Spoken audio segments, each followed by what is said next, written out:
اعوذ باللہ من الشیطان الرجیم بسم اللہ الرحمن الرحیم سبح اسم ربک الاعلی الذی خلق فسوی والذی قدر فہدی صدق اللہ العظیم۔ اب جو دو صورتوں کا جوڑا آ رہا ہے، سورۃ الاعلی اور سورۃ الغاشیہ، ان دونوں کے بارے میں یہ بات تو آپ میں سے بہت سے حضرات کے علم میں ہوگی کہ نبی اکرم صلی اللہ علیہ وسلم کا یہ معمول تھا کہ جمعہ اور عیدین کی نمازوں میں آپ ان صورتوں کی قرأت فرماتے تھے، پہلی رکعت میں سورۃ الاعلی، دوسری رکعت میں سورۃ الغاشیہ، اور اس کی وجہ بھی صاف سمجھ میں آ جاتی ہے۔ ان دونوں میں تذکیر کا حکم ہے حضور کو، فذکر انما انت مذکر فذکر ان نفعت الذکریٰ۔ تو چونکہ جمعہ اور عیدین میں خطبہ ہے، باقی نمازیں جو ہیں وہ تو صرف قرآن پڑھا جاتا ہے، لیکن یہ کہ جن نمازوں کے ساتھ خطبہ ہے اس میں وہ تذکیر ہے، یاد دہانی ہے، اور اس کے حوالے سے پھر یہ صورتیں جو ہے حضور نے صلی اللہ علیہ وسلم ان نمازوں کے لیے گویا کہ منتخب کی۔ سبح اسم ربک الاعلی، پاکی بیان کرو اپنے اس رب کے نام کی جو بہت بلند و بالا ہے۔ نام کا لفظ یہاں کیوں کہا گیا؟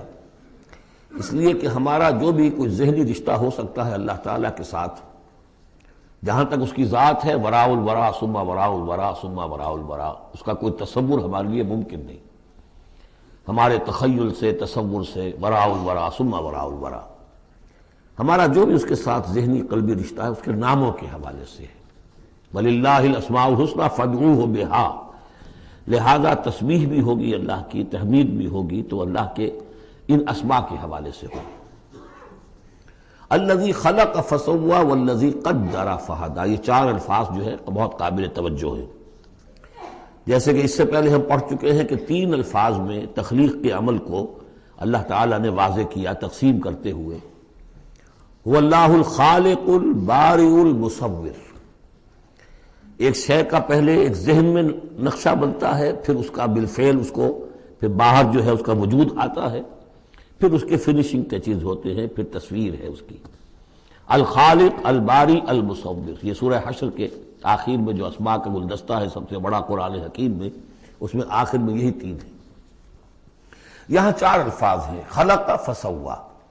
اس کو ہم یوں سمجھ سکتے ہیں کہ ایک ہے کسی چیز کا جو اصل حیولہ ہے وہ تیار کر دیا جائے، جس کی سادہ ترین مثال یہ ہے کہ بلڈنگ ہے، اس کا سٹرکچر کھڑا ہو گیا، اب اس کے بعد تسویہ ہے، اس کی چھان پھٹک کر کے اور اس کے سنوارنا ہے، اس کو، اس کے اندر ڈیکوریشن ہے، اس کے اندر مختلف جو ہے خوبصورتی کی چیزیں پیدا کرنی ہے، یہ تسویہ ہے۔ تو تخلیق ڈھانچہ کھڑا ہو جانا، اور تسویہ پھر اس کے اندر تمام چیزوں کو بہتر سے بہتر انداز میں فنیشنگ ٹچز دینا۔ والذی قدر فہدی، اب ہر شے کی جو کہ ان دو مراحل سے گزر چکی ہے، تخلیق اور تسویہ کے دو مراحل سے، اب اس کے لیے ایک اندازہ مقرر کیا جاتا ہے، اس کی کیا کیپیبلٹیز ہیں، اس کی کیا پوٹینشیلٹیز ہیں، یا یوں کہیے اس کی کیا لیمیٹیشنز ہیں۔ اب ایک انسان ہے، اشرف المخلوقات ہے، لیکن اس کی یہ لیمیٹیشن ہے کہ وہ اڑ نہیں سکتا۔ پرندہ ہے، چھوٹی سی چڑیا ہے، اڑتی پھرتی ہے۔ تو ہر ایک نوع کی لمٹس ہیں، ہر ایک نوع کے لیے اللہ تعالیٰ نے اس کی ایک تقدیر، اس کا ایک اندازہ جو ہے مقرر کر دیا ہے۔ پھر انواع کی تقدیر مقرر، انسانوں کی بھی تقدیر ہے، وہ جو میں بتا چکا ہوں، شاکلہ جو بنتا ہے، وہ جو بھی جینز آئے ہیں وہ تو اس کے گویا کہ گیون ہیں اس کے لیے، کسی کو ذہانت والے ملے ہیں، کسی کے اندر جسمانی قوت والے زیادہ ہیں، کسی میں کوئی اور وصف ہے، تو یہ بھی اس کے لیے گیون ہے، اور اس سے اس کا شاکلہ تیار ہو جاتا ہے، اس کی شخصیت کا ایک سانچہ بنتا ہے۔ اب ظاہر بات ہے کہ اس کے اندر جو بھی اب وہ محنت کرے گا، اس کے اندر اندر کرے گا، اس سانچے سے باہر نہیں نکل سکتا۔ جیسے انگریزی کی کہاوت کہہ لیجئے یا جو بھی اسے کہیں، کہ وہ کہتے ہیں کہ you can't outgrow your skin, یہ کھال جو ہے ہمارے جسم پر چڑھی ہوئی ہے، آپ کتنے ہی موٹے ہو جائیں، میں اور کتنا ہی پھیل جاؤں، لیکن کھال سے باہر تو نہیں نکلوں گا، کھال وہ پھیلتی چلی جائے گی، تو کھال کے اندر رہنا ہے۔ اسی طرح وہ جو سانچہ بن گیا ہے انسان کی شخصیت کا، نیکی کریں گے تو اسی کے اندر اندر کریں گے، بدی کریں گے تو اس کے اندر اندر کریں گے۔ اب اس کی کوانٹٹی جو ہے وہ اللہ تعالیٰ کے ہاں فیصلہ کن نہیں ہے، اللہ تعالیٰ یہ دیکھ لے گا کہ اس شخص کے اندر کتنی کیپیبلٹی تھی، اس کے حساب میں اس نے کیا کیا۔ ایک شخص 100 درجے تک جا سکتا تھا، وہ گیا ہے 50 درجے تک۔ ایک شخص جا ہی سکتا تھا 50 تک اور وہ 50 تک چلا گیا، تو وہ 50 تک جو ہے وہ 100% کامیاب ہو گیا، اور یہ جو ہے ناکام شمار ہو جائے گا۔ تو یہی بات جو ہے میں نے وضاحت پہلے بھی کر دی تھی کہ لا یکلف اللہ نفسا الا وسعها، کسی بھی جان کو اللہ تعالیٰ مکلف نہیں ٹھہرائے گا، رسپانسبل نہیں ٹھہرائے گا مگر اس کی وسعت کے مطابق۔ یہ انڈیویجول سا جو ہے وسعت ہر شخص کی، اس کا شاکلہ، یہ گویا کہ اس کی ذاتی تقدیر ہے۔ فہدا، چوتھی چیز ہے کہ ہر شے کا ایک اندازہ مقرر کرنے کے بعد پھر ایک جبلی ہدایت اس کو دے دی جاتی ہے، چلو ادھر۔ پہلی جبلی ہدایت ہے جس کا ذکر آ جائے گا ابھی تھوڑی دیر کے بعد۔ جبلی ہدایت جو ہے وہ ہر بکری کے اندر ہدایت ہے کہ یہ چیز تمہارے کھانے کی ہے، یہ کھانے کی نہیں ہے۔ بہترین گوشت اس کے سامنے ڈال دیجیے وہ تو نہیں کھائے گی، تو جبلی ہدایت ہے اس کی۔ اور گوشت کی اور جو ہے آپ شیر کے سامنے بہت اچھی سبزیاں ترکاریاں لا کے ڈال دیجیے، وہ دیکھے گا بھی، تھوکے گا بھی نہیں، ان کو اسے گوشت چاہیے۔ یہ ہے ہر جبلی ہدایت۔ پھر جبلی ہدایت کے اوپر پھر ہدایت کے اور مراحل ہیں جو اللہ تعالیٰ دیتا ہے، پھر وہ اپنی کتابیں نازل فرماتا ہے، اپنے نبی بھیجتا ہے۔ یہ گویا کہ ہدایت کی تکمیل ہے، ورنہ ہدایت تو بنیادی طور پر جو ہے ہر جبلت کے اندر بھی اللہ نے ودیت کر دی ہے۔ تو یہ ہر کریشن کے لیے یہ 4 الفاظ جو یہاں آئے، سبح اسم ربک الاعلی الذی خلق فسوی والذی قدر فہدی والذی اخرج المرعی، وہی ہے کہ جو نکالتا ہے چارہ زمین سے، فجعلہ غثاء احوا، جو شروع میں تو گھاس اگی ہے تو بڑی خوبصورت ہریاول جو ہے، اس کے بعد وہ سیاہ پڑ جاتا ہے اور چورا چورا ہو جاتا ہے۔ سنقرئک فلا تنسیٰ، اے نبی ہم آپ کو پڑھا دیں گے، آپ بھولیں گے نہیں۔ یہ بھی وہی بات ہے جو سورہ قیامہ میں آ چکی ہے، لا تحرک بہ لسانک لتعجل بہ ان علینا جمعہ وقرآنہ، ہمارے ذمہ ہے، آپ یہ مشقت زیادہ اپنے اوپر نہ لیں، یہ ہم کام کر دیں گے، آپ کے سینے میں اس کو جمع کر دیں گے اور پڑھوا دیں گے، ترتیب بھی بتا دیں گے۔ سنقرئک فلا تنسیٰ الا ما شاء اللہ، سوائے اس کے جو اللہ چاہے۔ تو اگر اللہ چاہے، فرض کیجئے اس لیے بات کو واضح کرنے کے لیے، اللہ بلانا چاہے گا تو آپ لاکھ اپنی زبان کو حرکت دیتے رہیں، اللہ تعالیٰ کی قدرت سے تو آپ باہر نہیں نکل سکتے، آخر اللہ تعالیٰ قدیر ہے اللہ شے پر۔ لیکن یہ کہ یہ صرف اس امکان کو ظاہر کرنے والی بات ہے، اس کا یہ مطلب نہیں کہ اس سے یہ نکل آتا ہے کہ قرآن مجید کی کوئی آیت جو ہے اللہ نے بھلوا بھی دی محمد کو صلی اللہ علیہ وسلم۔ یہ ایسے ہی ہے، قل ان کان للرحمن ولد فانا اول العابدین، اگر اللہ کا کوئی بیٹا ہو تو سب سے پہلے میں پوجوں گا اسے۔ تو یہ اس طرح کی چیز ہے، الا ما شاء اللہ انہ یعلم الجہر وما یخفی، وہ اللہ تعالیٰ جو ہے وہ تو جانتا ہے، خواہ کوئی بلند آواز سے بات کہی جائے اور خواہ اسے چھپایا جائے۔ وَنُيَسِّرُكَ لِلْيُسْرَىٰ، اب یہ لفظ یہاں نوٹ کر لیجئے، یہ آگے بڑھ کر ایک مضمون کھلے گا اس سے۔ اور سہج سہج تیسیر، یسر سے باب تفعیل، آسان کرنا، اور سہج سہج تھوڑا تھوڑا رفتہ رفتہ ہم آپ کو آسان بنا دیں گے۔ کس چیز کے لیے؟ یسرا، وہ بڑی جو آسانی ہے جنت وہاں پہنچائیں گے، اور جو بڑی کامیابی ہے دنیا میں دین کا غلبہ وہاں بھی پہنچا دیں گے، لیکن سہج سہج ہوگا۔ اس کے لیے اپنا ایک تدریج ہے جو ہماری حکمت میں، ہمارے علم میں ہے۔ ویسے ہم چاہیں آنے واحد میں کر دیں، دین کا غلبہ ہو جائے، کوئی رہے نہ دشمن، آنے واحد میں تمام انسان جو ہے اور تمام جنات کو ابو بکر جیسا بنا دیں، ہم بنا سکتے ہیں۔ لیکن یہ کہ ہماری جو حکمت تخلیق ہے اس میں یہی ہوگا، تیسیر، آہستہ آہستہ، اور یہ فلسفہ آگے چل کر بہت کھلے گا۔ وَنُيَسِّرُكَ لِلْيُسْرَىٰ فَذَكِّرْ إِن نَّفَعَتِ الذِّكْرَىٰ، آپ تو یاد دہانی کراتے رہیے اگر فائدہ دے سمجھانا۔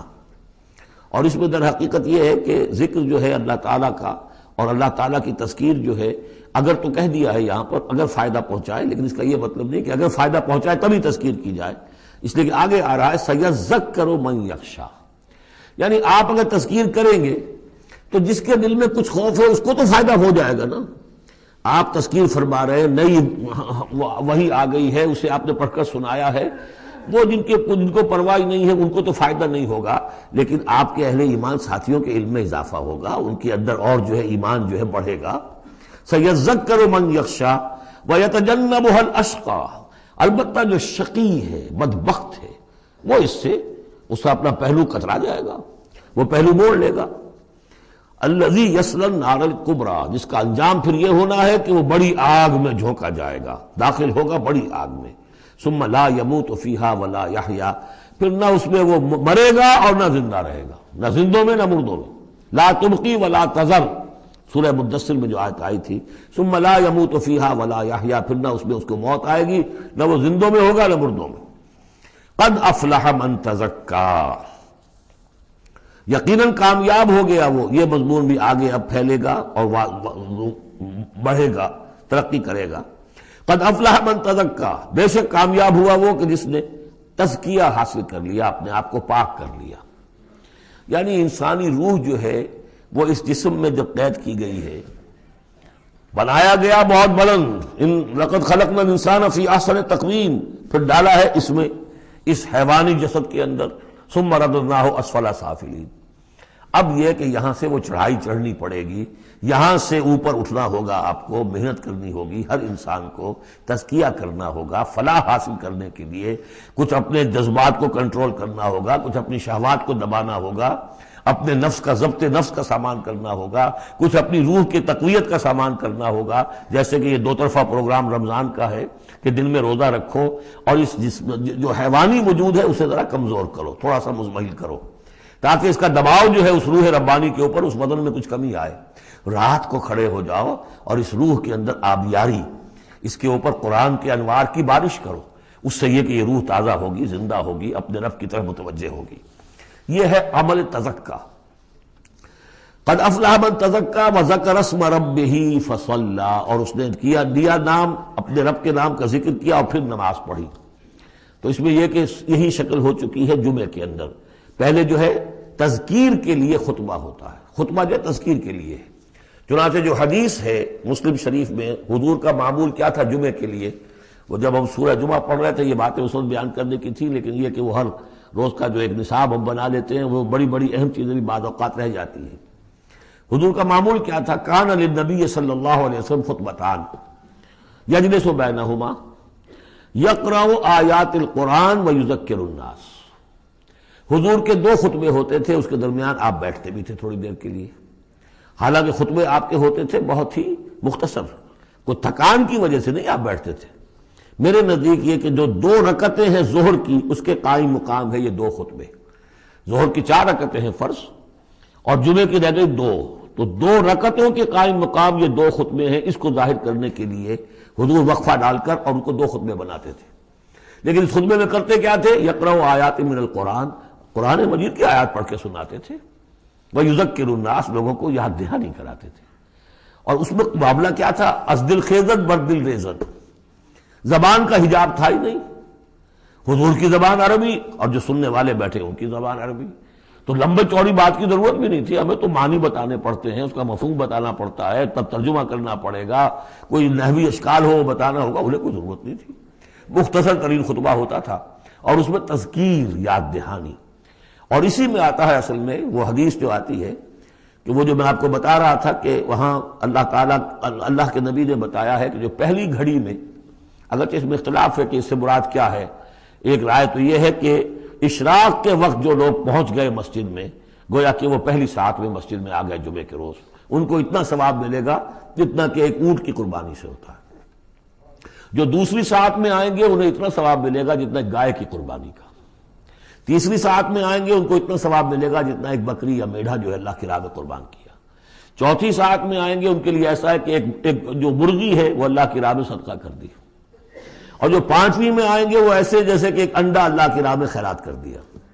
اس کے بعد جو آتا ہے تو جو فرشتے بیٹھے ہوتے ہیں مسجدوں کے دروازوں پر اور ان کے رجسٹر ہوتے ہیں، ان میں حاضری کا اندراج کرتے ہیں وہ، اس کے بعد جب امام کا خطاب شروع ہو جاتا ہے، لیکن وہاں خطبہ ہوتا تھا، خطاب نہیں، ہمارے ہاں تو پھر 2 چیزیں ہو گئی، ایک اردو کی تقریر پھر ایک خطبہ۔ جب امام کا خطبہ شروع ہو جاتا ہے تو اس کے بعد فرشتے اپنے رجسٹر بند کرتے ہیں، یستمعون الذکر، وہ بھی اس ذکر کو سننے میں مصروف ہو جاتے ہیں، یعنی اب جو آنے والے ہیں ان کا اندراج نہیں ہوتا۔ اب اس میں جو تعویل کی علماء نے، اور علماء میں سے شاہ ولی اللہ دہلوی کی بھی تعویل ہے یہ کہ ایک تو یہ کہ اس سے مراد یہ ہماری ساعتیں نہیں ہیں بلکہ کچھ خفی ساعتیں ہیں یہ، اگرچہ مجھے اختلاف ہے ان کی رائے سے۔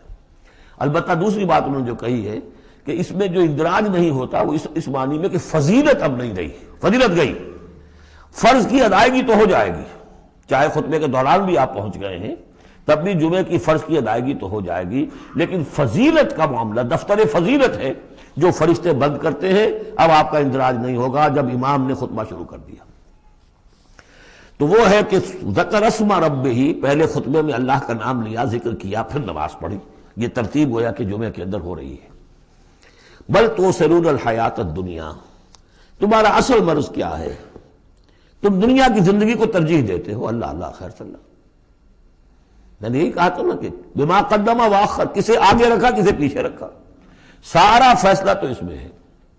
مقدم آخرت ہے اور دین ہے یا دنیا ہے؟ یا تو آپ نے مقدم بنا دیا آخرت کو تو جتنی دنیا مل جائے اللہ کا فضل ہے، اللہ کی طرف سے دین ہے، بونس ہے۔ لیکن اگر آپ نے مقدم بنا لیا دنیا کو تو پھر آپ گئے۔ بس یہ ہے سارا کانٹے کی بات جو ہے۔ تو اس حوالے سے بل تؤثرون الحیات الدنیا کلا بل تحبون العاجلہ وتذرون الآخرہ، تمہارا اصل مرض یہ ہے، تم اس عاجلہ سے محبت کرتے ہو، اس کا نفع بھی نقد نقصان بھی نقد، تکلیف بھی فوراً محسوس ہو گئی اور راحت بھی فوراً محسوس ہو گئی، اور آخرت کا نفع نقصان بھی قرض ہے، ادھار ہے، اس کی تکلیف اس وقت محسوس نہیں ہو رہی۔ انگارے بھر رہے ہیں اپنے پیٹ کے اندر، لیکن وہ انگارے اس وقت پیٹ کو جلا نہیں رہے ہیں، وہ انگارے ظاہر ہو جائیں گے قیامت کے اندر، وہ جلائیں گے اس وقت، لیکن انگارے بھر اس وقت رہے ہو۔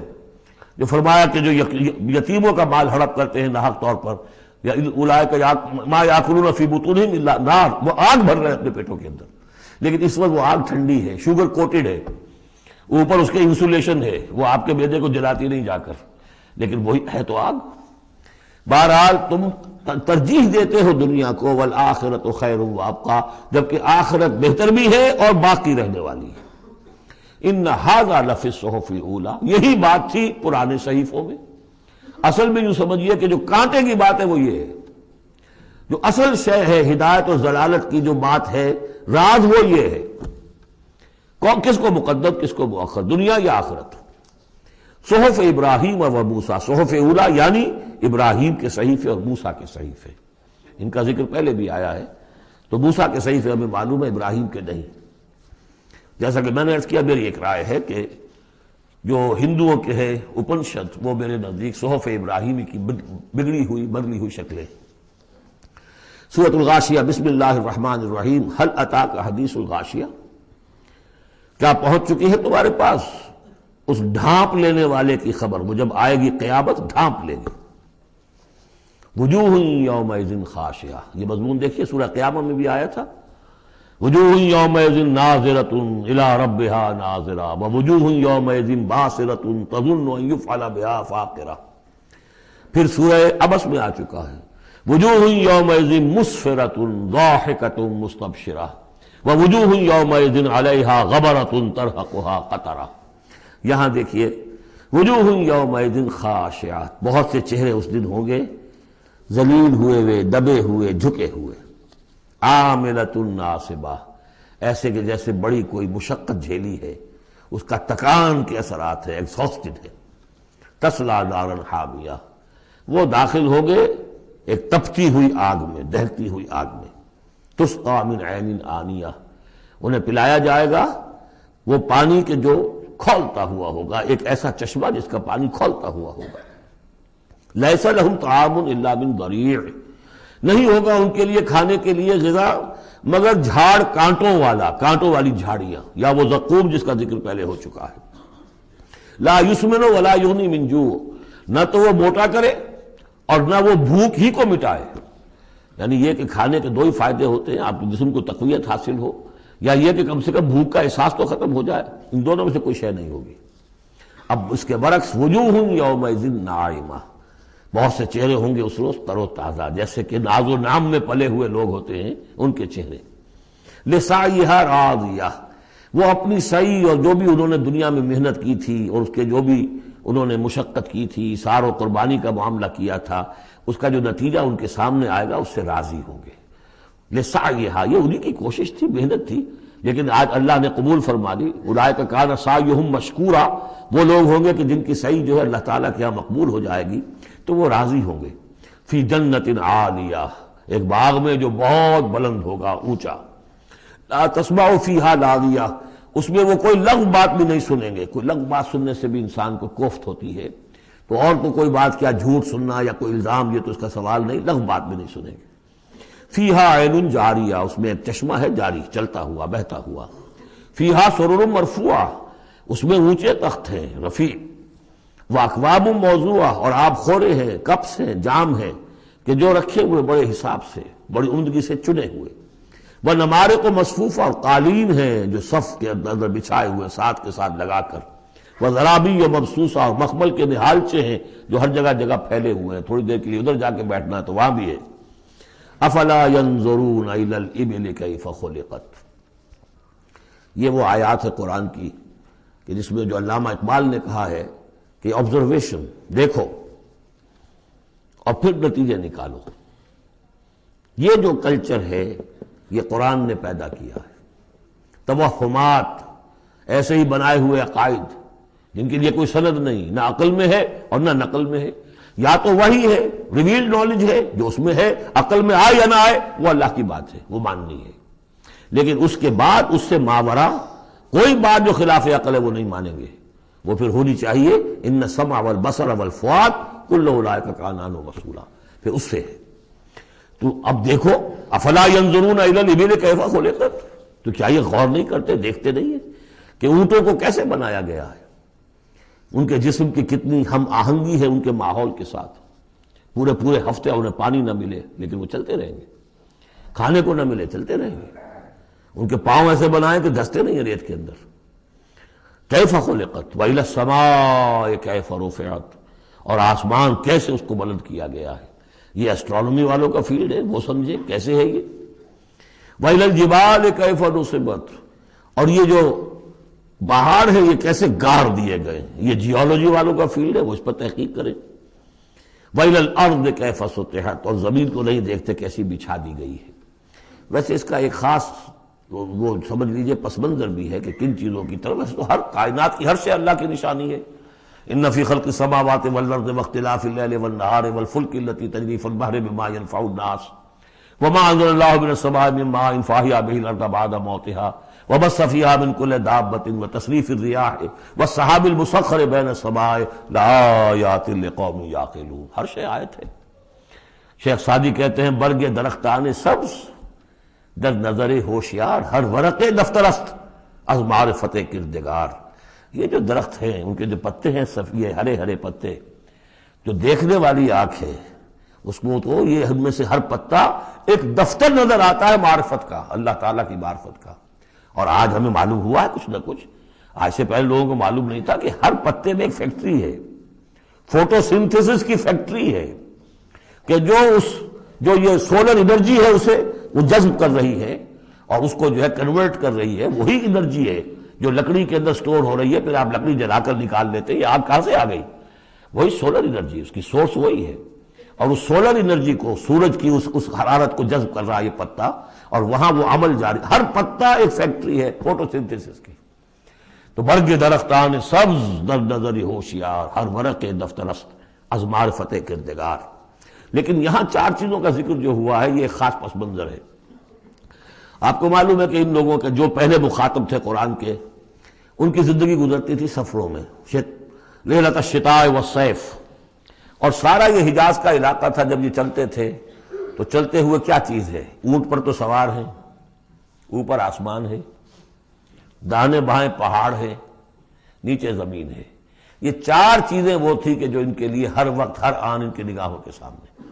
دیکھتے تو تم ہو لیکن یہ حیوانوں کا سا دیکھنا دیکھ رہے ہو تم۔ یہ تو اونٹ نے بھی دیکھ لیا کہ اوپر آسمان ہے نیچے زمین ہے اور ادھر پہاڑ ہے ادھر پہاڑ ہے، یہ تو اس نے بھی دیکھ لیا، تم نے کیا دیکھا؟ دم چیز پیام شریدی نہ شنیدی، در خاک تو یک جلوہ آمیخت نہ دیدی۔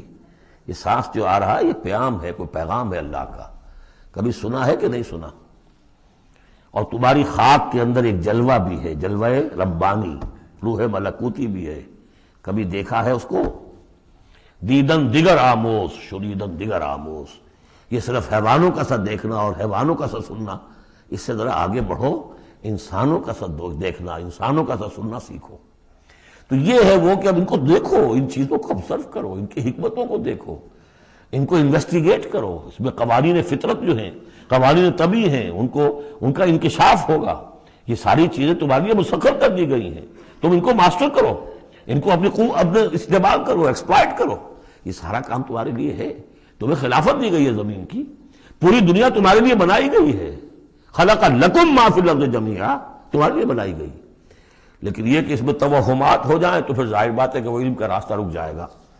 افلا ينظرون الى الابل كيف خلقت والى السماء كيف رفعت والى الجبال كيف نصبت والى الارض كيف سطحت فذكر انما انت مذکر۔ تو اے نبی آپ نصیحت کرتے رہیے، تذکیر کرتے رہیے، ان کو بتاتے اور سکھاتے رہیے، یاد دہانی کرتے رہیے۔ آپ تو بس یاد دہانی کرانے والے ہیں، آپ ان کے اوپر لست علیہم بمسیطر، آپ کو داروغہ نہیں ہے کہ کان پکڑ کر لے آئیں ان کو ہدایت کے راستے پر، یہ آپ کا کام نہیں۔ الا من تولا وکفر، سوائے اس کے کہ جس نے منہ موڑا اور کفر کیا، فیعذبہ اللہ العذاب الاکبر، پھر اس کو تو اللہ عذاب دے گا، سب سے بڑا عذاب۔ کیوں سب سے بڑا عذاب؟ رسول کے آنے کے بعد جبکہ حق بالکل عریاں ہو کر سامنے آ جائے، کوئی شک و شبہ باقی نہ رہے، ان کی سیرت کے بارے میں، ان کی شخصیت کے بارے میں کوئی داغ نہیں، کوئی دھبا نہیں، کوئی انگلی اٹھ نہیں سکتی، اور جس طریقے سے آیات ربانیہ انہوں نے پڑھ پڑھ کر سنا دی ہیں، اب بھی اگر کوئی نہیں ہے تو معلوم ہوا کوئی خیر نہیں ان کے اندر، اب یہ شدید ترین عذاب کے مستحق ہیں۔ اِنَّ إِلَيْنَا إِيَابَهُمْ، اے نبی ان سب کو ہماری طرف لوٹ کر آنا ہے۔ ثُمَّ إِنَّ عَلَيْنَا حِسَابَهُمْ، پھر ہمارے ذمے ہم حساب لے لیں گے۔ آپ اپنا کام کیے جائیے، جو آپ کا فرض ہے آپ ادا کیجئے، باقی یہ ہم پر چھوڑیے۔ ذرنی والمکذبین، مجھے چھوڑ دیجئے، میں ان سے نمٹ لوں گا۔ ذرنی والمکذبین اولی النعمہ مہلہم قلیلا، دیکھیے کس طرح یعنی سورہ تاریخ جو ختم ہوئی ہے کہ ایک ہی آیت میں مہلہم، آپ کو ان کو ذرا دیجئے، مہلت دیجئے، امہلہم، دونوں صیغوں میں، باب تفعیل بھی اور پھر باب افعال بھی۔ ان الینا ایابہم ثم ان علینا حسابہم اللہم حاسبنا حسابا یسیرا، اللہم حاسبنا حسابا یسیرا، آمین یا رب العالمین۔ سورۃ الفجر، بسم اللہ الرحمن الرحیم، والفجر ولیال عشر والشفع والوتر واللیل اذا یسر۔ یہ قسمیں جو ہیں، پہلے جیسا کہ عرض کیا مشکلات القرآن میں سے ہیں اور اس طرح کے دورے میں اس میں بحث نہیں ہو سکتی، لیکن یہ کہ فجر، عام خیال یہ کہ اس سے مراد ہے 10 ذی حج کی جو فجر ہوتی ہے، جس کے بعد کہ نحر ہوتا ہے، قربانی ہوتی ہے، وہ گویا کہ کلائمیکس ہے پھر حج کے افعال کا۔ ولیال عشر، اور اس سے پہلے کی 10 راتیں، ظاہر بات ہے کہ 10 تاریخ جب ہوگی تو 10ویں رات گزر چکی ہے، تو یکم ذی الحج سے لے کر اور 10 ذی الحج تک کی یہ 10 راتیں جو ہے گزر چکی ہیں۔ والشفع والوتر، اور ایک 10 راتیں وہ ہے کہ جو عشرہ رمضان مبارک میں ہیں، اس میں شفع اور وتر کا فرق ہے، جفت اور طاق کا۔ طاق میں پھر لیلۃ القدر ہے۔ ویسے یہ کہ یہ طاق رات کون سی ہوتی ہے، اب اس کے بارے میں کافی کچھ ایک مسائل پیدا ہو چکے ہیں کہ اب ہماری جو ہے آج کی 25 تاریخ ہے اور سعودی عرب میں 26 ہے، کل ہمارے ہاں 26 ہوگی، وہاں 27 ہوگی، اور یہاں ہمارے پاکستان میں بھی شمالی علاقوں میں، پٹھانوں کے علاقے میں بہت سے علاقے ہیں جس میں کہ آج جو ہے وہ 26ویں ہے اور کل 27ویں ہوگی۔ یہ بھی ایک مسئلہ ہے اس وقت، لیکن اس وقت اس پر گفتگو کا موقع نہیں۔ بہرحال یہاں تک والشفع والوتر، یہی خیال ہے کہ اس سے مراد ہے کہ یہ جو راتیں ہیں جو جفت اور طاق ہیں ماہ رمضان مبارک کے آخری عشرے کی۔ واللیل اذا یسر، اور رات، اس گواہ ہے رات جب کہ وہ چلے۔ حل فی ذالک قسم لذی حجر، کیا اس میں ہے کوئی دلائل ہے، قسم ہے ان لوگوں کے لیے کہ جو عقل مند ہیں، ان میں جو نشانیاں ہیں ان چیزوں کے اندر جن کو کہ گواہی کے اندر پیش کیا گیا ہے۔ اب آ رہا ہے مضمون، الم تر کیف فعل ربک بعاد، تم نے دیکھا نہیں کیا کیا تھا آپ کے رب نے عاد کے ساتھ، قوم عاد کے ساتھ کیسے ہلاک کیا تھا۔ ارم ذات العماد، وہ ارم جو ستونوں والا تھا۔ خیال یہ ہے کہ ارم جو ہے یہ قوم عاد کا شاہی خاندان تھا، جیسے فراعنہ مصر کے، نماردہ عراق کے، تبع یہ تھے یمن کے، اور ارم جو ہے یہ قوم عاد کا جو خاندان تھا بادشاہی، ان کا لقب تھا۔ ذات العماد، اونچے اونچے ستونوں والا۔ اور اب جو اس شہر کی شداد، جو ان میں ایک بہت بڑا بادشاہ گزرا ہے، اس کے آثار، اس کے کھنڈر موجود دیکھ لیے گئے ہیں کہ اس صحرا کے نیچے دبے ہوئے ہیں، اور 30 اس کے اوپر بڑے بڑے مینار بنے ہوئے ہیں اس شہر کی فصیل کے اوپر۔ تو ذات العماد جو بڑے ستونوں والا تھا، التی لم یخلق مثلھا فی البلاد، جیسے کہ اس سے پہلے کبھی دنیا میں نہیں بنائے گئے تھے۔ معلوم ہوتا کہ ویسی تعمیر جو اس عاد کے بادشاہ شداد نے کی تھی، شاید دنیا میں پہلی مرتبہ اتنا، اسی لیے شداد کی جنت مشہور ہے، اس نے وہ جنت بنا لی تھی اپنی، اس قدر وہاں پر ساز و سامان تھا۔ وَثَمُودَ الَّذِينَ جَابُوا الصَّخْرَ بِالْوَادِ، اور تم نے دیکھا کہ اس سمود کے ساتھ کیا کیا تمہارے رب نے، جنہوں نے چٹانوں کو، وادی میں چٹانوں کو تراش تراش کر محل بنا لیے، وہ تو اب بھی موجود ہیں، بڑے بڑے ہال، پھر بغلی کمرے، بڑے عمدہ ان کے جو مکان بنے ہوئے۔ وَفِرْعَوْنَ ذِي الْأَوْتَادِ، اور کیا کیا آپ کے رب نے فرعون کے ساتھ کہ جو میخوں والا تھا، اس کے جو کہ بڑے بڑے لشکر چلتے تھے، تو بہت سے خچر تو ایسے ہوتے تھے جن کے اوپر صرف جو خیموں کے کو کھڑے کرنے کے لیے میخیں ہوتی تھی وہی اٹھا کے چل رہے ہیں۔ کچھ اور بھی اس کے بارے میں آ رہا ہے، واللہ عالم۔ الذین طغوا فی البلاد، اصل بات یہ ہے کہ ان تمام قوموں نے سرکشی اختیار کی ملکوں میں، فاکثروا فیہا الفساد، ظاہر بات ہے جب اللہ کے خلاف سرکشی ہوگی تو خلق کے لیے فساد ہو جائے گا۔ اکثروا فیہا الفساد، اس میں بڑا فساد پیدا کر دیا۔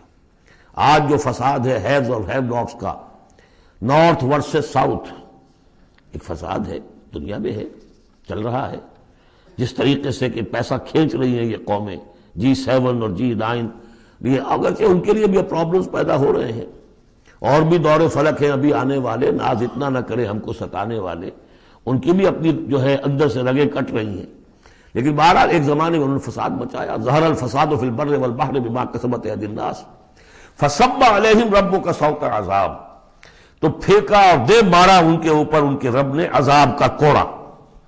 عذاب کا کوڑا تھا جس سے آل فرعون بھی ختم ہوئے، اور وہ عاد بھی تباہ و برباد کر دیے گئے، قوم سمود نسیم منسیہ کر دیے گئے۔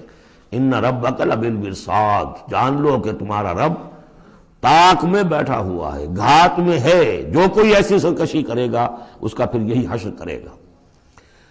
یہ اب جو مضمون آ رہا ہے قرآن مجید میں بہت ہی اہم مضمون ہے۔ فَأَمَّا الْإِنسَانُ إِذَا مَا ابْتَلَاهُ رَبُّهُ فَأَكْرَمَهُ وَنَعَّمَهُ فَيَقُولُ رَبِّي أَكْرَمَنِ، انسان کا معاملہ یہ ہے کہ جب اس کا رب اسے آزماتا ہے، اسے عزت دیتا ہے، نعمتیں دیتا ہے، تو وہ کہتا میرے رب نے مجھے عزت دی۔ وَأَمَّا إِذَا مَا ابْتَلَاهُ فَقَدَرَ عَلَيْهِ رِزْقَهُ، جب اسے آزماتا ہے اور اس کا رزق جو ہے اس پر تنگ کر دیتا ہے، راشننگ کر دیتا ہے، تھوڑا تھوڑا دیتا ہے، فَيَقُولُ رَبِّي أَهَانَنِ، تو وہ کہتا ہے میرے رب نے مجھے ذلیل کر دیا۔ کلا، ایسا نہیں ہے۔ آپ کو کیا خرابی نظر آئی اس میں؟ کوئی شرک نہیں ہے۔ اس نے یہ تو نہیں کہا کہ مجھے نعمتیں دی ہے تو کوئی لکشمی بائی کی کرپا ہو گئی ہے، یہ تو نہیں کہا۔ اللہ نے، میرے رب نے مجھے عزت دے دی، اور اگر کہیں تنگی آ گئی ہے تو یہ میرے رب نے مجھے ذلیل کر دیا۔ توحید تو مکمل ہے نا یہاں، کہ کسی اور دیوی دیوتا، کسی اور الہہ کا تذکرہ نہیں ہے، رب ہی نے مجھے عزت دی، رب ہی نے مجھے ذلیل کیا۔ تو عز من تشاء و تذل من تشاء، اے اللہ تو ہی ہے جس کو چاہتا عزت دیتا ہے، جس کو چاہتا ذلیل کر دیتا ہے، تو کیا خرابی کیا ہے اس میں؟ اس میں خرابی یہ ہے کہ اس دنیا میں جو کچھ تمہیں ملتا ہے تم اسے عزت مت سمجھو، یہ امتحان ہے، اور اگر کبھی تنگی آتی ہے اسے ذلت نہ سمجھو، یہ بھی امتحان ہے، یہ برابر ہے۔ یہ تم نے اسے عزت سمجھا، دھوکہ کھا گئے، اس کو ذلت سمجھا، دھوکہ کھا گئے۔ چاہے توحید انٹیکٹ ہے آپ کی، لیکن توحید جو ہے وہ تو یوں سمجھیے کہ جڑ بنیاد ہے نا ہدایت کی، اس سے اوپر بھی تو منزلیں ہیں ہدایت کی کہ نہیں؟ یہ امتحان ہے۔ ایک لفظ جو کامن ہے، اذا ما ابتلاہ ربہ فاکرمہ، جب اسے ابتلا میں ڈالا اور ابتلا میں عزت دی۔ دیکھیں اب کرتا کیا ہے، صبر کر، یہ شکر کرتا ہے، اپنی جو بھی ہم نے اس کو نعمتیں دی ہیں وہ حقداروں کو ان کے حق ادا کرتا ہے کہ نہیں کرتا ہے۔ یہ عزت نہیں ہے، عزت تو تب ہوگی جب تم اس امتحان میں پورے اترو گے۔ ذالک یوم التغابن، وہ تو قیامت میں پتہ چلے گا کہ کس کے لیے عزت تھی، کس کے لیے نہیں۔ کسی کو تنگی دی ہے تو یہ ذلت نہیں ہے، دیکھنا ہے صبر کرتا ہے کہ نہیں کرتا۔ کہیں یہ بالکل مستر ہو کر اور اپنی عزت نفس جو ہے ہتھیلی پر رکھ کر لوگوں کے سامنے مانگنے کے لیے تو نہیں نکل جاتا، پتہ چل گیا نا۔ تو یہ امتحان ہے۔ تو پہلا درجہ سمجھیے کہ چاہے فراوانی ہو، عیش ہو، آرام ہو، دولت ہو، یہ بھی امتحان، تکلیف ہے، رنج ہے، محنت ہے، مشقت ہے، اسرت ہے، تو یہ بھی امتحان، دونوں برابر ہو گئے۔ اب بھی ہدایت اس سے اوپر بھی ہے ایک۔ ہمارے دل میں یہ چور رہے گا پہلا امتحان آسان ہے دوسرا مشکل ہے، نہیں، حقیقت اس کے برعکس ہے۔ پہلا مشکل ہے، یہ دولت میں رہ کر بھول جانے کا آپ کے اندر زیادہ امکان ہے۔ الہا، جیسا کہ میں نے حدیث آپ کو سنائی تھی، ما قل و کفا خیر مما کثر و الہا، اگر زیادتی ہوگی، دولت ہوگی، تو اللہ کو بھول جاؤ گے، تو زیادہ سخت نقصان یہ ہے، زیادہ بڑا امتحان یہ ہے۔ اور اگر ناپ تول کر مل رہا ہے تو ہر وقت اللہ یاد رہے گا، یہ ہلکا ہے، اگر حقیقت وہ بھاری ہے۔ اور اسی میں وہ واقعہ نوٹ کر لیجئے امام احمد ابن حنبل رحمۃ اللہ علیہ کا، کہ جب وہ مار پڑ رہی تھی کہ جس کے بارے میں الفاظ ہیں کہ ہاتھی کو بھی وہ مار پڑتی تو بالبلا اٹھتا، اس وقت آنکھوں میں آنسو نہیں آئے۔ کب آئے؟ جب بادشاہ وقت، خلیفہ وقت کا ایلچی آیا ہے اشرفیوں کے توڑے لے کر کہ یہ بادشاہ نے آپ کے لیے نذرانہ بھیجا ہے، تب رو پڑے، اے اللہ میں اس امتحان کے قابل نہیں ہوں، یہ امتحان سختر ہے۔ تو یہ ہے درجہ بدرجہ، لَتَرْكَبُنَّ طَبَقًا عَنْ طَبَقٍ، تو ہدایت کے بھی یہ درجے ہیں۔ پہلا درجہ تو یہ ہے کہ جو بھی ہے اللہ کی طرف سے ہے، تنگی ہے تو اللہ کی طرف سے، اور فراوانی ہے تو اللہ، یہ توحید تو پوری ہو گئی آپ کی، اللہ کی طرف سے۔ لیکن اس میں اب آگے درجے ہیں کہ یہ امتحان ہے، یہ بھی امتحان، وہ بھی امتحان، اس اعتبار سے دونوں بھی امتحان ہیں، یہ دونوں برابر ہیں۔ اس سے بھی اوپر یہ ہے، وہ امتحان مشکل ہے فراوانی والا، اور یہ امتحان جو ہے یہ آسان ہے۔ فَأَمَّا الْإِنسَانُ إِذَا مَا ابْتَلَاهُ رَبُّهُ فَأَكْرَمَهُ وَنَعَّمَهُ فَيَقُولُ رَبِّي أَكْرَمَنِ وَأَمَّا إِذَا مَا ابْتَلَاهُ فَقَدَرَ عَلَيْهِ رِزْقَهُ فَيَقُولُ رَبِّي أَهَانَنِ كَلَّا۔ لیکن چونکہ تمہاری ذہنیت یہ ہے، لہذا تمہارا طرز عمل کیا ہے؟ بل لا تکرمون الیتیم، تم یتیم کی عزت نہیں کرتے، ولا تحاضون علی طعام المسکین، تم مسکینوں کو، غریبوں کو کھانا کھلانے پر ایک دوسرے کو اکساتے بھی نہیں ہو، خود تو کیا کھلاؤ گے، اس لیے کسی اور سے اگر کہہ دیں گے تو وہ پلٹ کر کہہ دے گا تم کیوں نہیں کھلا دیتے، لہذا بہتر یہ ہے کہ خاموشی رہو۔ ولا تحاضون علی طعام المسکین وتأکلون التراث اکلا لما، اور تم چاہتے ہو کہ ساری وراثت اور میراث سمیٹ کر تم ہی ہڑپ کر جاؤ۔ اور وہ رواج وہاں پر یہ تھا، ہندوؤں میں تو اب تک بھی شاید ہے، کہ وہ بڑا بیٹا جو ہے بس وہی وارث ہے، باقی کسی کا کوئی حق ہوتا ہی نہیں۔ یہ تو قرآن نے دیا ہے تفصیلی قانون وراثت۔ باقی یہ ہے کہ جس شخص کا ہاتھ پڑ گیا، جس میں جو بڑا کوئی طاقتور ہے، وہ چھوٹے بہن بھائیوں کو کیا دیتا تھا؟ کچھ بھی نہیں۔ تم چاہتے ہو کہ ساری میراث تم جمع کر کے ہڑپ کر لو۔ وَتُحِبُّونَ الْمَالَ حُبًّا جَمًّا، اور مال سے تو تم محبت کرتے ہو ٹوٹ کر، وہ تو گویا کہ کوٹ کوٹ کر بھری ہوئی ہے تمہارے دل میں۔ کلا، یہ دو صورتیں اس اعتبار سے ان کو ذہن میں رکھیے کہ خاص عرب کا جو ایک معاشرہ تھا، اس کا ایک کلچر تھا، اس کی ایک ثقافت تھی، اس کی تصویر ہے جو ان دونوں صورتوں میں آ رہی ہے۔ ایک ان کا اپنا ثقافت کا، ان کا ماحول، غریبوں کو کھانا کھلانا، یہ ان کے ہاں سمجھا جاتا تھا اچھا کام ہے، لیکن یہ کہ جو لوگ دولت کی محبت میں مبتلا ہو گئے وہ کیسے کریں گے اس کو؟ اور جو بھی وہاں پر ہو رہا تھا، زوردار جو بھی ہے طاقت والا، سب کو سمیٹ لیتا تھا۔ کلا اذا دکت الارض دکا دکا، اس آیت کے ترجمے دو بھائیوں نے علیحدہ کیے ہیں۔ دو بھائی کون؟ امام الہند شاہ ولی اللہ دہلوی کے فرزندان گرامی رحمت اللہ علیہ و رحمت اللہ علیہما، باپ پر بھی رحمت ہو اللہ کی اور دونوں بیٹوں پر بھی۔ یہ موضع القرآن میں شاہ عبد القادر صاحب نے ترجمہ کیا ہے، جبکہ زمین کو کوٹ کوٹ کر پست کر دیا جائے گا، ہموار کر دیا جائے گا، اذا دکت الارض دکا دکا۔ اور جو ان کے بھائی ہیں شاہ رفیع الدین رحمہ اللہ، وہ کہتے ہیں کہ جبکہ زمین کو ریزہ ریزہ کر دیا جائے گا۔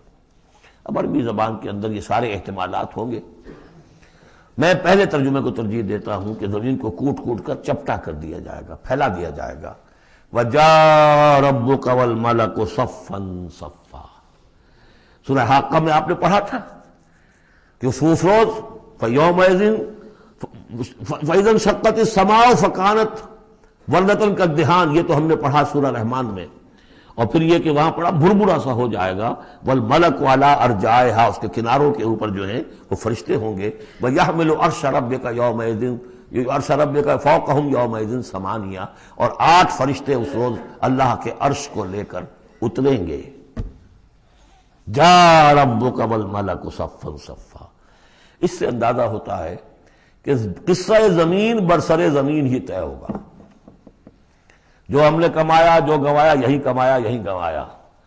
کوئی نیکی کمائی تو یہاں اور کوئی بدی کمائی تو یہاں. یہ سارا قصہ زمین زمین ہی پر ہوگا. زمین کو پھیلایا جائے گا، مدت کھینچا جائے گا، چپٹا کر دیا جائے گا، کوٹ کوٹ کر پہاڑ چڑھا دیے جائیں گے، وہ ریت روئی کے گالے بن جائیں گے.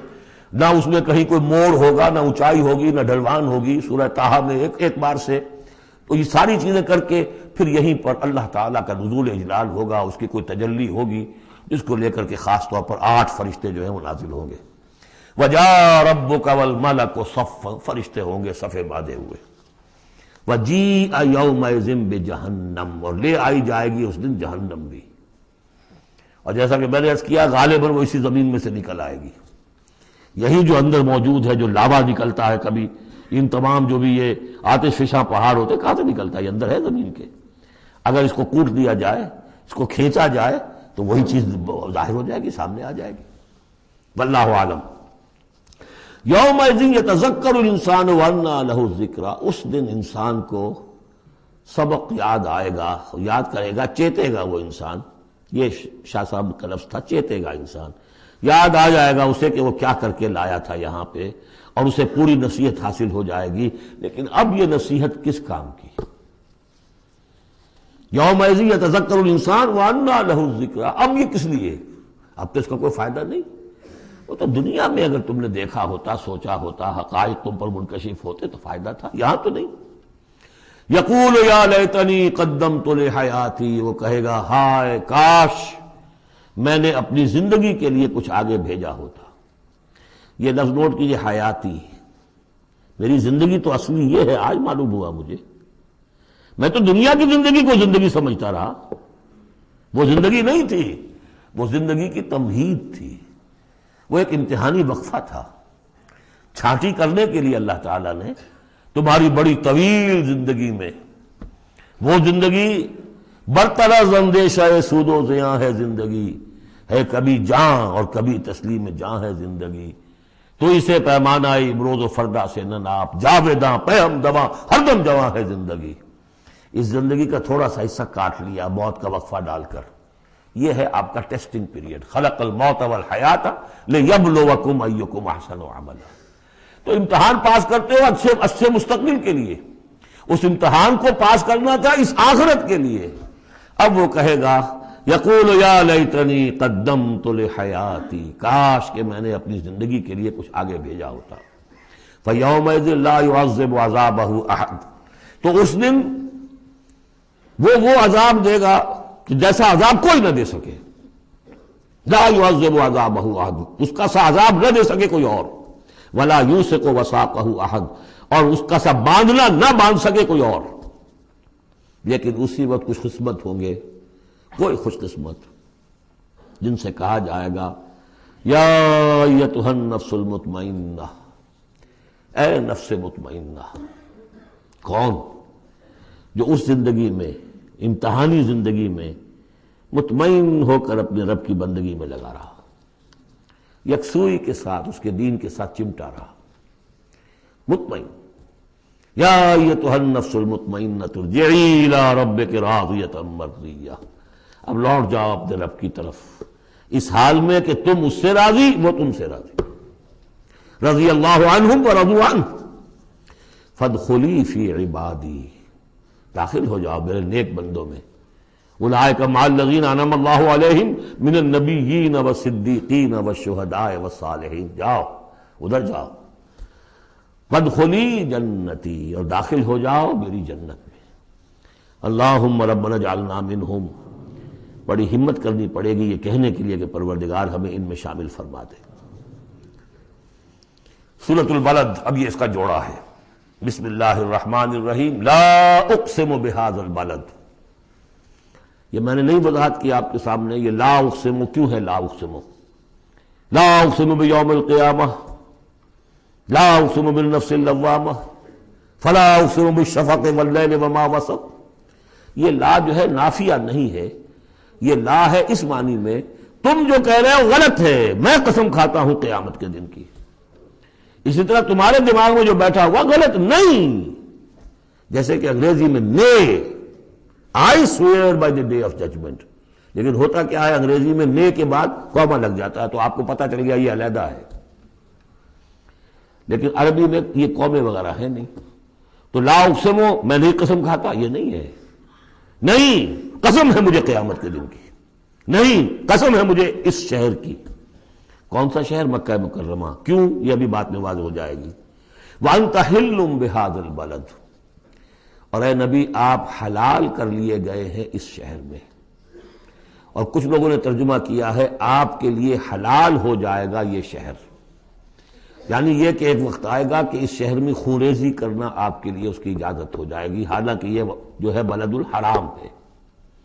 گویا کہ فتح مکہ کے دن کچھ نہ کچھ تو وہاں پہ آخر خونریزی ہوئی ہے، بہت کم، منیمم ہوئی تو ہے، لیکن یہ کہ میرے نزدیک وہ مفہوم نہیں. مفہوم پہلا ہے آپ کو حلال کر لیا گیا ہے، اس وقت آپ کی عزت نفس پہ حملے ہو رہے ہیں، آپ کو ستایا جا رہا ہے، آپ کو تکلیفیں دی جا رہی ہیں، آپ جھیل رہے ہیں. دیکھیے ایک تو یہ شہر ہے وادی غیر ذی زرع جس میں کچھ پیدا ہی نہیں ہوتا، وہاں کی زندگی ویسے ہی مشقت والی زندگی تھی. اس کے اوپر to add fuel to fire, اے نبی آپ پر اب یہ جو مشقت پڑی ہوئی ہے کہ آپ دعوت حق کے ضمن میں جو مشقتیں جھیل رہے ہیں تو ہم اس کی قسم کھا رہے ہیں. لا اقسم بہذا البلد وانت حل بہذا البلد ووالد وما ولد، اور تیسری قسم والد اور اولاد. یہ ایک اور مشقت ہے جو انسان پر ہے، اولاد کا پالنا، پروان چڑھانا، پرورش کرنا، کتنا بڑا بوجھ. یہ قسمیں کھا کر کیا کہا؟ لقد خلقنا الانسان فی کبد، ہم نے انسان کو محنت و مشقت ہی میں پیدا کیا ہے. یہ گویا کہ اس کے ساتھ جوڑ لیجئے یا ایھا الانسان انک کادح الی ربک کدحا فملاقیہ. تو میں نے اس وقت بھی عرض کیا تھا غالب کے جو دو اشعار ہیں، قید حیات و بند غم اصل میں دونوں ایک ہیں. بہت سے پہلے آدمی غم سے نجات پائے کیوں؟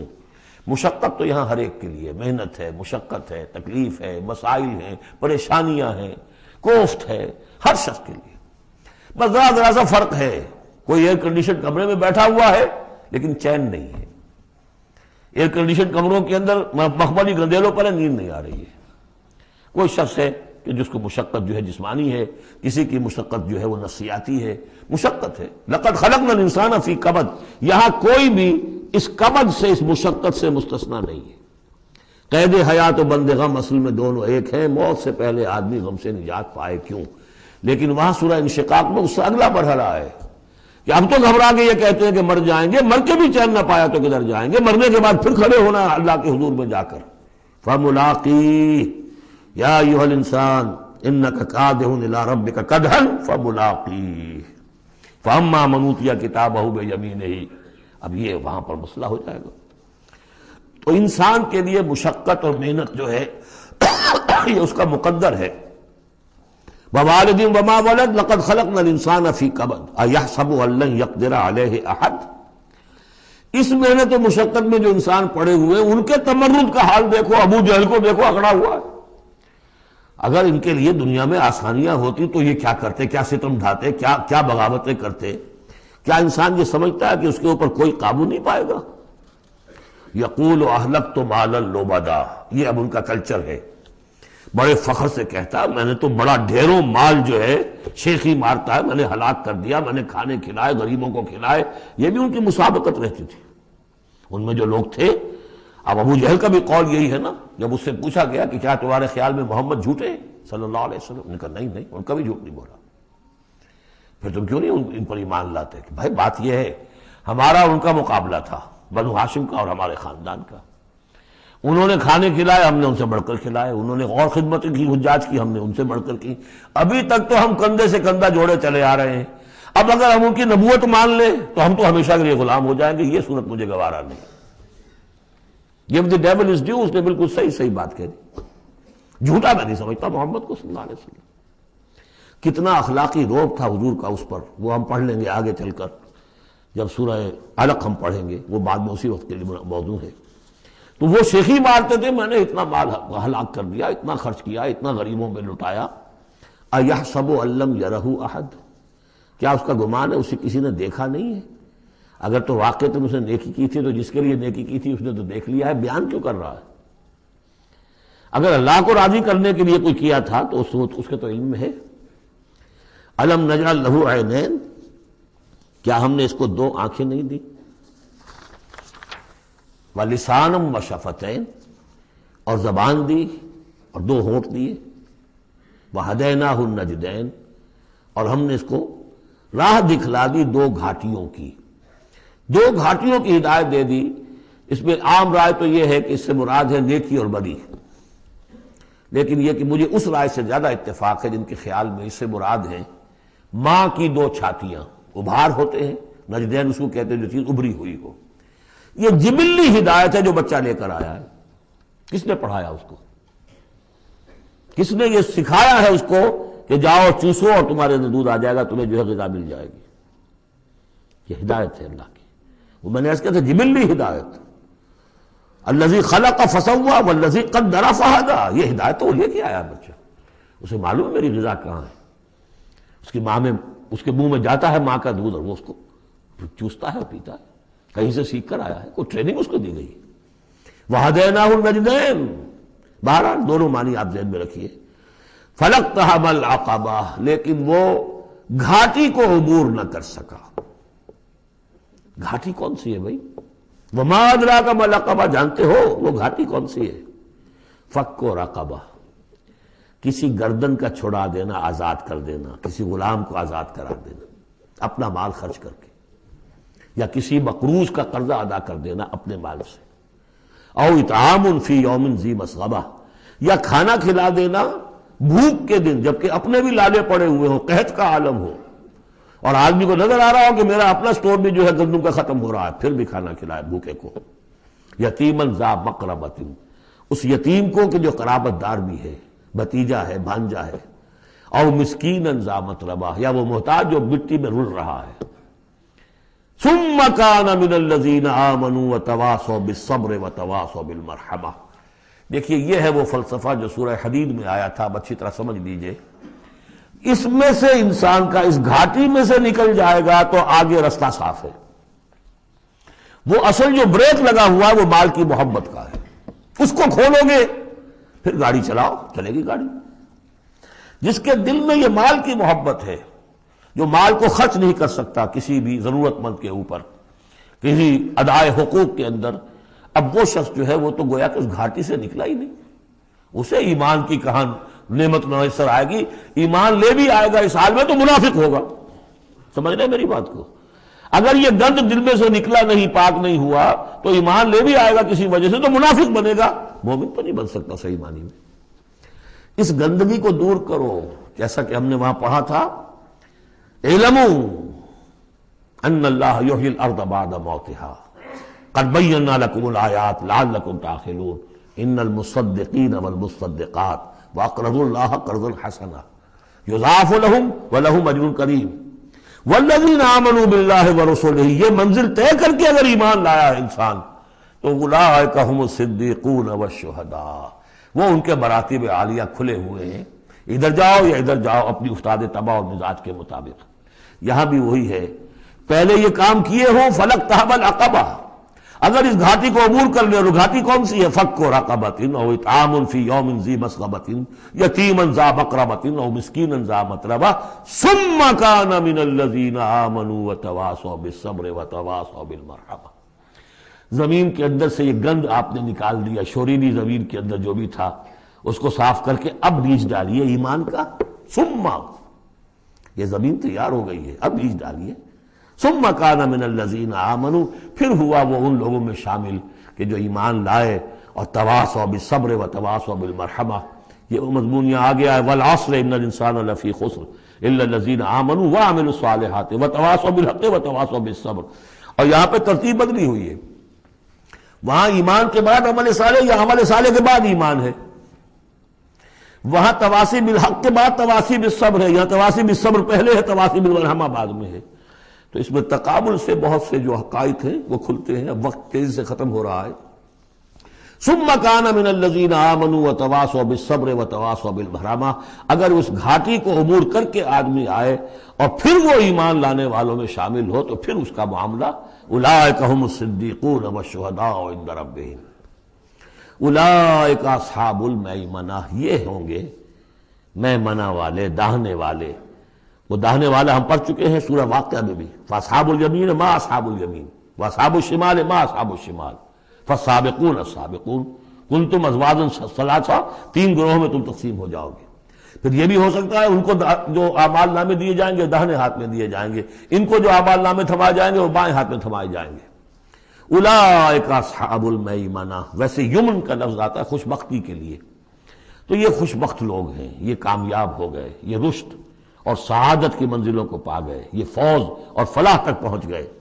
والذین کفروا بآیاتنا، اور جو لوگ ہماری آیات کا انکار کریں گے، ہم اصحاب المشأمہ، وہ ہوں گے کم بختی والے، وہ ہوں گے شومی قسمت، وہ ہم نے جو وہاں پہ پڑھا تھا، یہ مشأمہ جو ہے تو یہ ہوں گے کم بختی والے۔